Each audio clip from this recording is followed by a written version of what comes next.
Welcome to another episode, everyone. The headline here reads, Body Count, the Street Soldiers in a Mafia Race War. Let's just jump right into it. Black people, you got raised out, long hair, you want to get shot too, that's the way it is. It's something racial going on around here, man, you can say that. It was the night of January 10th, 2022, and a man named Fernando Arroyos was getting ready to leave his home for what he and his fiancée hoped would be a life-changing evening. At 27, Fernando's life to that point had been defined by excitement and preparation for the future. He had grown up in Los Angeles, graduating with honors from Crenshaw High, the same school attended by LA legends like Darryl Strawberry, Ice-T, Schoolboy Q, and a host of other pro athletes. He had attended UC Berkeley and graduated with a degree there, then returned to his hometown to fulfill a dream he'd had since 10 years old, becoming a member of the famous and at times controversial Los Angeles Police Department. He had sought higher education despite only around 1% of police departments requiring one. And now here he was, nearly 3 years into his career, earning more than $100,000 a year in salary and benefits as a cop. He was ready to settle down and start a life with a woman named Angela Mendoza, whom he'd used to serenade and joke with that if policing didn't work out, he'd become a singer. LAPD didn't require their officers to live where they worked. Fernando Arroyos just wanted to. They headed off to 1712 East 87th Street, hoping to catch a new home before it entered the market. But before he left that day, Fernando Arroyos packed his service weapon, a 9mm pistol. He also placed a $200 chain around his neck.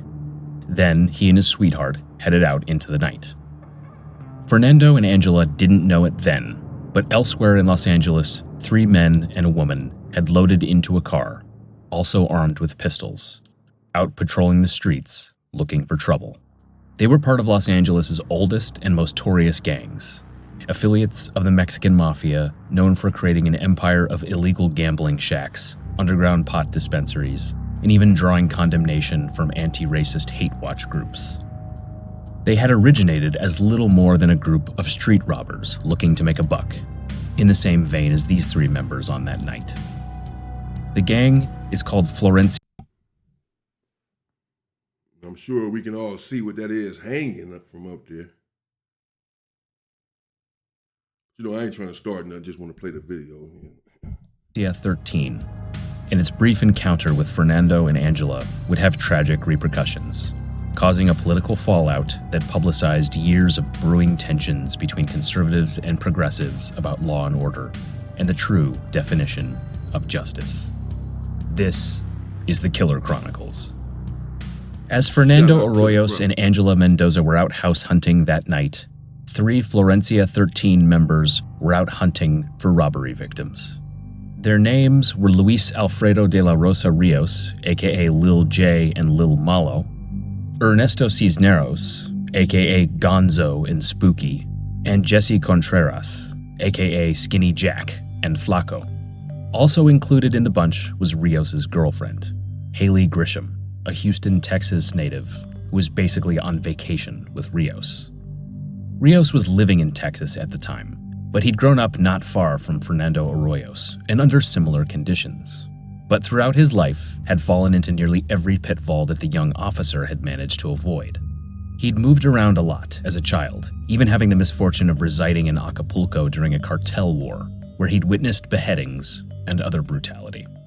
He dropped out of school at age 13 and started using cocaine, Xanax, and meth. Then returned to LA, where he, his cousin, and 2 brothers all joined Florencia 13. By 16, he had met the woman who'd become the mother of his 3 daughters. By his early 20s, he had traveled to Houston to work drywall jobs with his dad and attempted to distance himself from the gang. In Houston, he met Haley Grisham and started a relationship, which naturally caused distance between him and his family. By 2022, he was 28 and was using as much of a half an ounce of cocaine every day and taking Seroquel to dull the effects of the drug so that he could sleep at night. He was completely broke, more or less. A half ounce of that stuff a day mixed with Seroquel. Yeah, Okay. A servant to his drug habit and reconnected with Florencia 13 members hoping to make a couple $1,000 in street robberies while back for a family gathering in LA. Around 2 a.m. on January 10th, 2022, he and Contreras had robbed two people for about $2,000 outside of the El Norteño bar, an area Florencia 13 claimed as territory. And by that night, they were out looking for more victims, this time enlisting Cisneros. When they spotted the $200 chain on Arroyos, they pulled the truck over, and Cisneros and Rios got out of the car. They threatened the couple, making off with Arroyo's wallet, his chain, and Mendoza's walking stick, which one of the men promptly discarded. The media would later report that the men inspected Arroyo's wallet, learned that he was an LAPD officer, and brutally shot him then and there. As we'll explore, that's not actually what happened. But as the robbers neared their getaway car, there was an exchange of gunfire. Arroyos was shot once in the chest, and Cisneros and Rios were hit as well, with Cisneros suffering a broken femur and Rios a graze wound to his torso. The robbers were able to make a getaway, leaving Arroyos to die in his fiance's arms. The killing of an off-duty LAPD officer drew the type of response one might expect. Governor Gavin Newsom issued a response, stating Arroyos, quote, died a hero and his selfless bravery will never be forgotten. The homicide had occurred in sheriff territory, and a huge manhunt was launched. Rios, Cisneros, Contreras, and Grisham were in custody within days. But it wouldn't end there. For the next several years, and continuing today, the killing has placed Florencia 13 squarely in the crosshairs of Los Angeles law enforcement. Because, while Cisneros, Contreras, and Rios may have simply seemed like three misguided drug addicts out for a quick buck, their gang tattoos told police a different story. Florencia 13 has existed practically since the concept of street gangs came to Los Angeles. In Southern California, especially LA, gangs exist like a food chain, where the bigger fish eats the smaller one. And in LA, the biggest fish is the Mexican Mafia prison gang. The 13 in Florencia 13's name signifies its allegiance to the Mafia, also known as La M. But like the Mexican Mafia, Florencia 13 had grown in influence and notoriety enough to slowly engulf smaller gangs and convert them into F13 cliques. These included the Jokers, 64th Street, the Termites, the Midnight Street Boys, the Bear Street Malditos, the Huntington Park Locos, and the Tiny Locos clique, which Rios had joined as a teen. Initially boxed in by the Imperial Highway and 3 freeways in the Florencia Firestone neighborhood, the gang's territory has only grown larger with time. Their leaders, or shot callers, have fluctuated over time, perhaps most notably including Arlene Rodriguez, a real estate agent dubbed the Queen of Florencia, who assumed a leadership role in the gang and worked closely with incarcerated members during an incredibly tumultuous time. In the early 2000s, Florencia 13 became involved in a race war, not just against rival Crip gangs, but what expanded to a green light order from the Mexican Mafia to simply attack, harass, or kill any black person who is living within F13 territory. There are different stories about how this started, including a prominent one about how a black gangster robbed a Hispanic gangster, coupled with rumors that the robbers were actually Florencia and 38th Street gang members who painted their faces in blackface to fool the victims.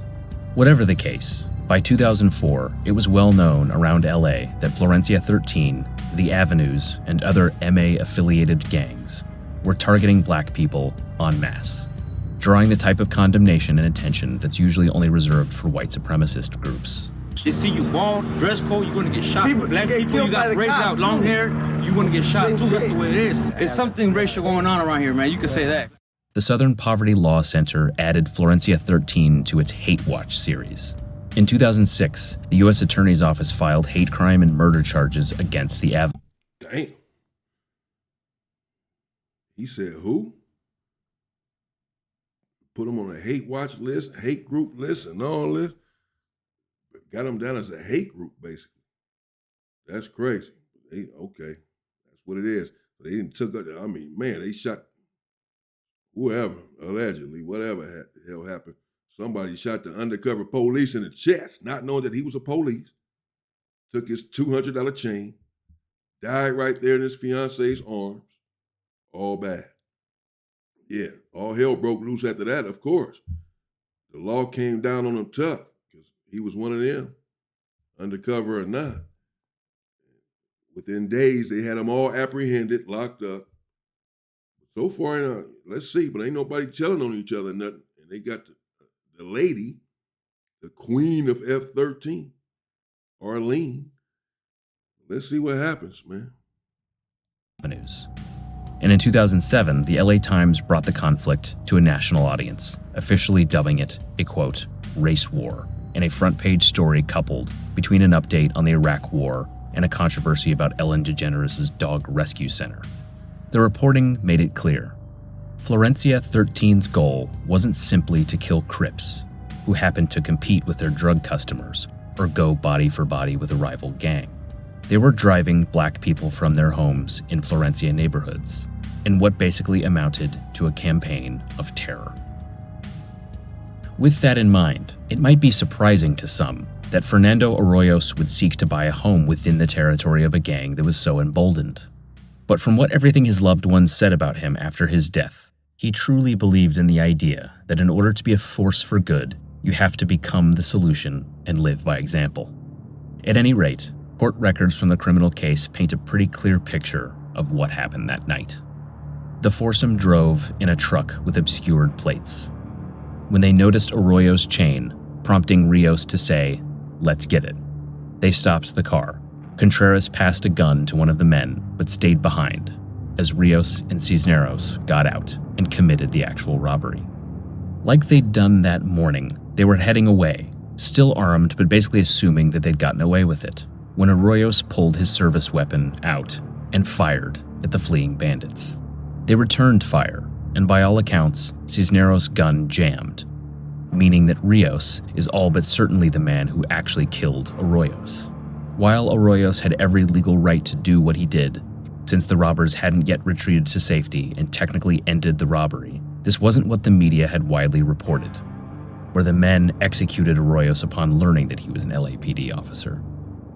However, as the case progressed, another interesting coincidence surfaced.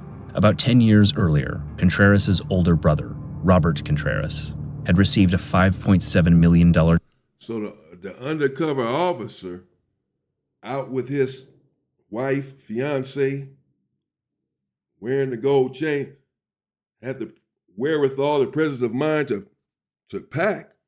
He had his weapon with him,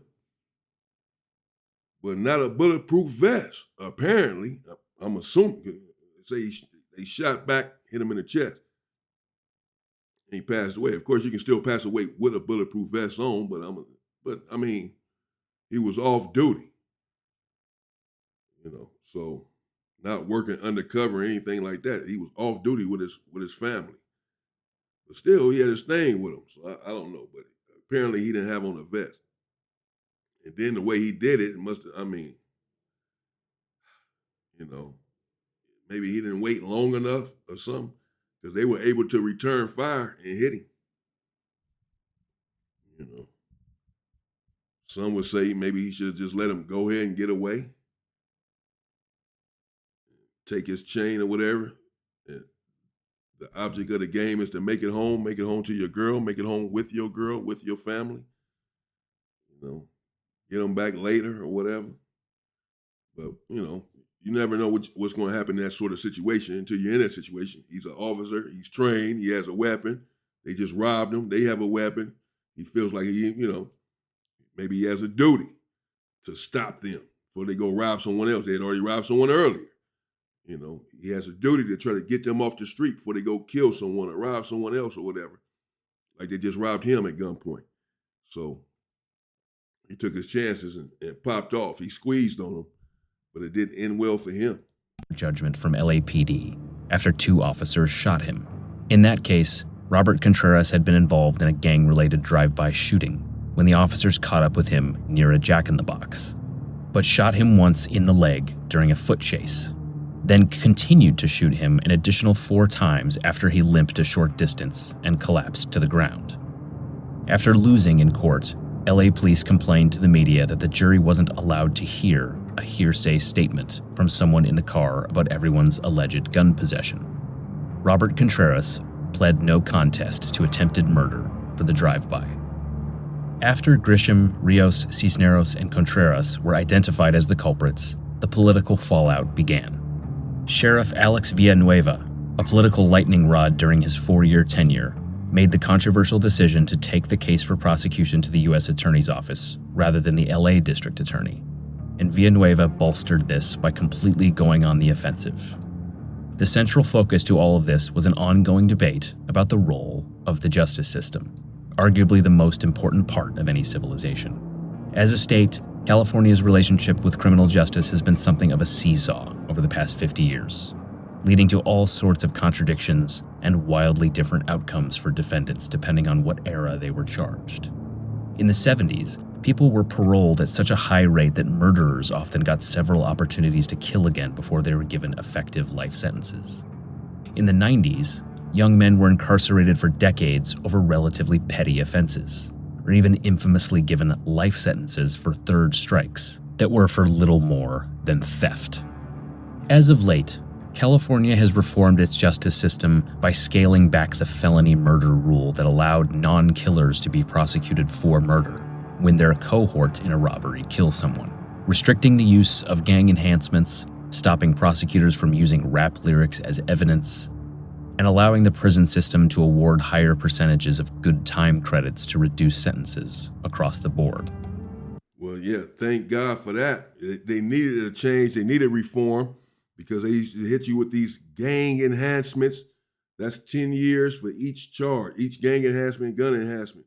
And people ended up with 60 and 70 and 80 years, depending on the crime. So they have made reforms. They have been allowing some people to come home sooner than expected in California. And the reforms were much needed. Simultaneously, a so-called alliance of progressive prosecutors formed in San Francisco, Contra Costa, San Joaquin, Los Angeles, and eventually Alameda County.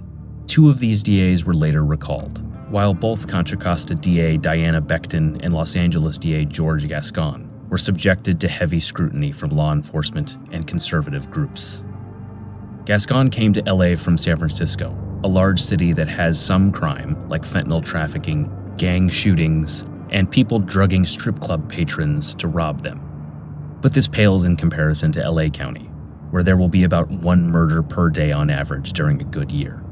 Gascon has shied away from sentencing enhancements, and Villanueva said he was concerned that the progressive DA wouldn't have sought a high enough punishment for Arroyos. When the feds stepped in, no one fought their case. Grisham pleaded guilty to accessory, and her sentencing records were promptly sealed, leading to speculation that she had cooperated against the others in the group.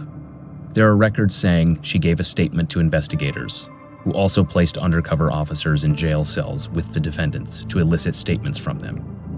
Rios confessed, pleaded guilty, and seemed to accept the fact that his life was effectively over. Cisneros and Contreras followed suit. Attorneys for the men highlighted their sad lives, arguing that Cisneros and Contreras were low IQ high school. I figured. I said it earlier. Somebody gonna tell, something gonna happen sooner. That's just how it is these days. Those days. Whatever days. She broke down. Looks like, allegedly. Records are sealed. Court records sealed, whatever the hell. They say she cooperated. Not a surprise there. The laws have changed some. Well, yeah, they want, an undercover officer, yeah, they're going to throw the book at them, but they all pled guilty, apparently. Admitted their part in the crime, just accepted their time. School dropouts who lacked sophistication and basically used drugs to deal with personal tragedies they had experienced, such as Contreras losing a child to SIDS and having to take care of his brother, paralyzed by an LAPD bullet. As a boy, Contreras loved dogs and cared for strays he found on the street until the owner could be located, his attorney wrote. evoking a metaphor, perhaps, of lost young men who ended up joining gangs and ruining their lives. Angela Mendoza wasn't sympathetic to their plight. Flanked by Villanueva and another supporter, she said the experience of being robbed and watching her loved one die made her realize that PTSD and trauma are not just, quote, textbook jargon and non-existent. It makes me question why these worthless defendants are still here and Fernando isn't. There is not an ounce of pity I feel for any of them, and sir, I hope you do not show them pity either. Arroyos' mother spoke out, quote, as a mother, I can't even look at these people. In my heart, I forgive them, but there's God who sees everything. U.S. District Judge Percy Anderson gave 50 years to both Rios and Cisneros, and 35 for Contreras. In his remarks, he railed against gang violence, and even referenced the failed attempt to assassinate Donald Trump that had happened 6 days earlier, before concluding, quote, the lives that have been lost to these gangs and drugs, the way people are forced to live, literally behind bars in their own homes for fear that they'll be hit by some stray bullet, fired by some crazed addict who wants to feed his habit, or some gangbanger seeking to protect his product or his turf. Or you may be simply wearing a chain. Since that day, federal prosecutors have ramped up efforts to go after Florencia 13, including an indictment aimed at their alleged new shot caller, Celerino Jaramillo, aka Busy. He was charged with arranging murders, even allegedly admitting on a wiretap that he committed several with prospective F-13 members to prove their mettle. He allegedly ran gambling houses, extorted marijuana dispensary owners and other businesses, making himself part of an extensive taxation system run by the Mexican Mafia and its affiliates. Bluntly told one business owner, quote, you're in our neighborhood, and we don't go by that government, we go by our government. During raids, police found evidence he was involved in drug trafficking and gun possession. They also found 2 envelopes, one containing $37,000 for Leonel Laredo, aka Wizard, a Mexican Mafia member and alleged leader of Florencia 13 within the prison gang. The other envelope also contained cash. Authorities say it was addressed to Spooky, aka Ernesto Cisneros, a sign that the gang still supports a man who will likely die in prison for participating in the murder of an LAPD officer just 4 years ago. Wow. Okay, there you have it. Let me know what you think in the comments. People, subscribe to the channel if you have not done so, please. There you have it. Body count, the street soldiers in a mafia race war was the headline here. That's what the video said. Killer Chronicles. Shout out to Killer Chronicles. I do know something about that war that they had, but I believe they peace treaty now, so there's no need for me to even get into that or why it started, how it started. I'm not even going to get into that. You know, things have died down, and that's what it is. Really talking about the officer who was unalive during that robbery, and he just made mention of the race war, but the headline was that what it was all about. That's good. Let me know what y'all think in the comments, man. There you have it. You had the F-13s there. Took out a cop. They got 50 years, which is, I mean, basically like life. You know, they were young, I guess, maybe in their 20s, but still, that's life. I mean, but the way the law is now, you end up doing 20 years or whatever off of that 50 years. Even less can come home, but I don't know for this crime. I don't know. Stay safe and stay free, people.